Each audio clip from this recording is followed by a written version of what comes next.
In the late 1950s, scientists accidentally discovered something that wasn't meant to exist.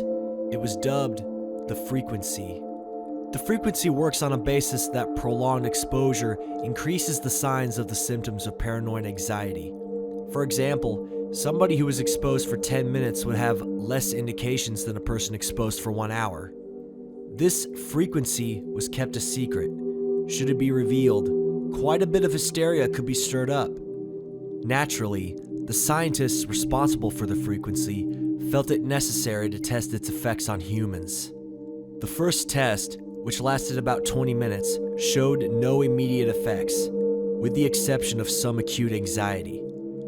Test 2 lasted 2 hours long. After going past the 20-minute mark, the subject seemed anxious, as observed in the previous test.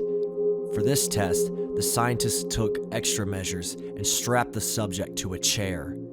The test continued. After 45 minutes have passed, the subject seemed agitated. They stated that they were being bothered by some kind of fog in front of their eyes. We acknowledged the individual's decomposure, while at the same time took notes on the effects of the frequencies inducing symptoms. 1 hour and 15 minutes on the timer. The subject appeared more distressed. The subject was constantly moaning and whining while showing signs of delusion. The subject constantly darted his head around the soundproof room at random intervals. About 20 minutes later, the subject began to weep. When questioned by one of the scientists, he complained that these shadowy figures were standing in the fog. It should also be mentioned that the subject stopped moving around to stare at the wall the chair was facing. 15 minutes left on the timer. The subject suddenly broke into full panic mode. They started rocking and making frantic facial gestures toward the scientists, begging them to end their suffering. They were constantly blathering that the shadows were walking off from the fog and that they were going to take them. 30 seconds left to tick away. The subject's spastic movements freed them from their prison. They sprinted out of the test room.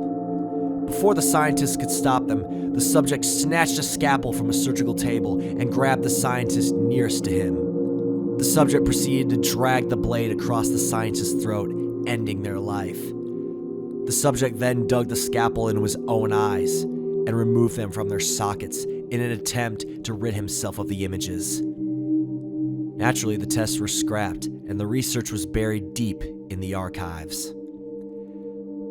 I put your own life at risk by waiting this long to tell you. You see, the so-called frequency is a low and loud hum. One cannot listen to it for too long. Although it's probably too late, considering the time you've been on this site, trying to scare yourself, you're soon to experience what real fear is. Let's review the facts.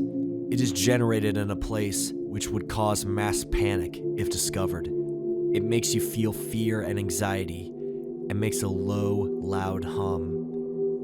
All seems pretty damn inconclusive to me. But wait, what's that sound coming from the device you're reading this on?